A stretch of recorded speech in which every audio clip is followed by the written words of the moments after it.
Hi all. നമുക്കൊക്കെ ദേഷ്യം വരുന്ന ആൾക്കാരായിരിക്കും അല്ലേ? നമ്മൾ ഭയങ്കരമായിട്ട് ദേഷ്യം വരുന്ന സമയത്ത് ചിലപ്പോൾ നമ്മൾ എന്തെങ്കിലുമൊക്കെ വിളിച്ച് പറയും. ഓപ്പോസിറ്റ് സൈഡിലുള്ള ആൾക്ക് ചിലപ്പം അത് എത്രമാത്രം ഫീൽ ആയിട്ടുണ്ടെന്നൊന്നും നമ്മൾ ചിലപ്പോൾ ചിന്തിക്കാറുണ്ടാവില്ല അല്ലേ? നമുക്കൊന്നൊരു കഥ കേട്ട് നോക്കിയാലോ. ഭയങ്കര ക്ഷിപ്രകോപിയായിട്ടുള്ള ഒരു ശിഷ്യനുണ്ടായിരുന്നു. അപ്പം ആ ഒരു ശിഷ്യന് അവൻ്റെ കോപാഗ്നിയൊക്കെ ഒന്ന് കെടുത്താൻ വേണ്ടിയിട്ട് എന്താ മാർഗം എന്ന് ഗുരുവിനോട് ചോദിച്ചു.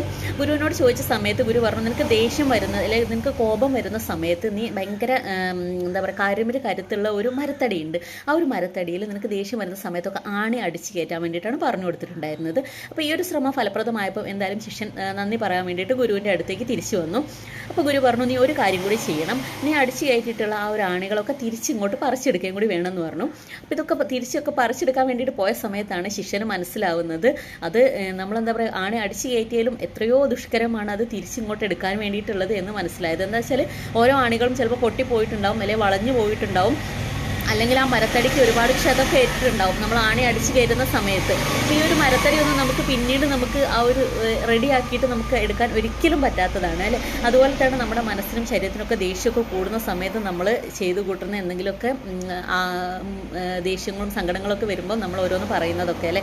അപ്പോൾ നമുക്ക് എന്തായാലും തെറ്റ് ചെയ്താൽ എന്തായാലും നമുക്ക് ക്ഷമാപണം ചോദിച്ചിരിക്കണം. അത് ചോദിച്ചാലും ചിലപ്പം ഒരുപാട് കാലങ്ങൾ കഴിഞ്ഞാലും ചിലപ്പം നമ്മുടെ മനസ്സിലേറ്റിട്ടുള്ള ഒരു മുറിവ് മായാൻ ഒരുപാട് സമയം എടുക്കും അല്ലേ?